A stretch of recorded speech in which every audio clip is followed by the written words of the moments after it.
السلام عليكم. مع قصة جديدة من قصص الصالحين نأخذ منها العبرة والعظة.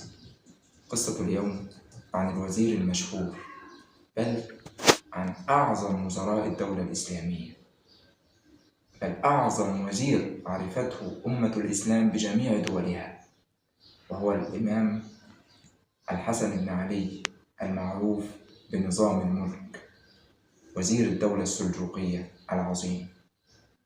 الرجل الذي قيل عنه، الذي قال كما حكى الإمام ابن كثير في البداية والنهاية أنه قال أنه طلب الحديث في بغداد، وبغداد كانت مكانا من أعظم أماكن تدريس أحاديث رسول الله صلى الله عليه وسلم ورواية الحديث بالسند المتصل إلى رسول الله صلى الله عليه وسلم.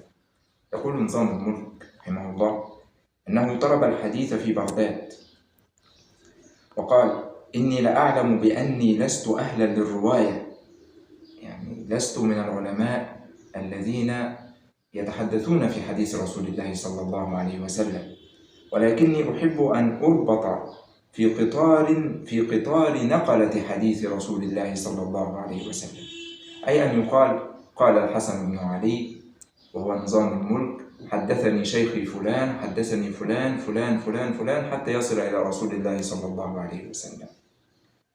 هذا من تواضعه، فإن ما أداه للأمة الإسلامية من وضع نظام الدولة وتأسيس الأجهزة الأمنية وغيرها استفاد منه كل من جاء بعده، حتى غير المسلمين.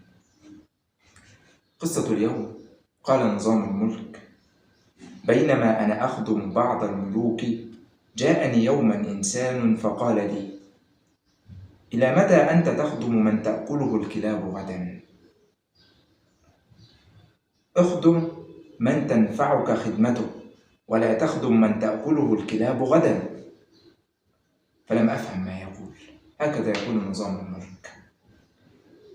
فاتفق أن ذلك الأمير، يعني حصل بعد ذلك، سكر تلك الليلة، فخرج في أثناء الليل وهو ثمل سكران.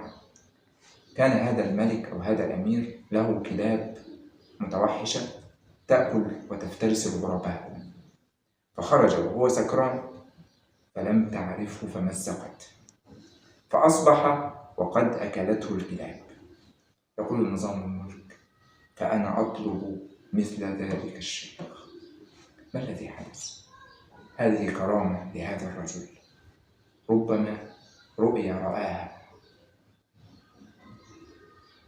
الرجل كشفت له ما سيحدث لهذا الأمير، وربما دعوة مظلوم استجيبت، وربما عقابا له على سكره، ولكن الرجل أخبر نظام الملك بما سيكون، لأن الله تعالى أعلم هذا الشيخ بهذا الأمر.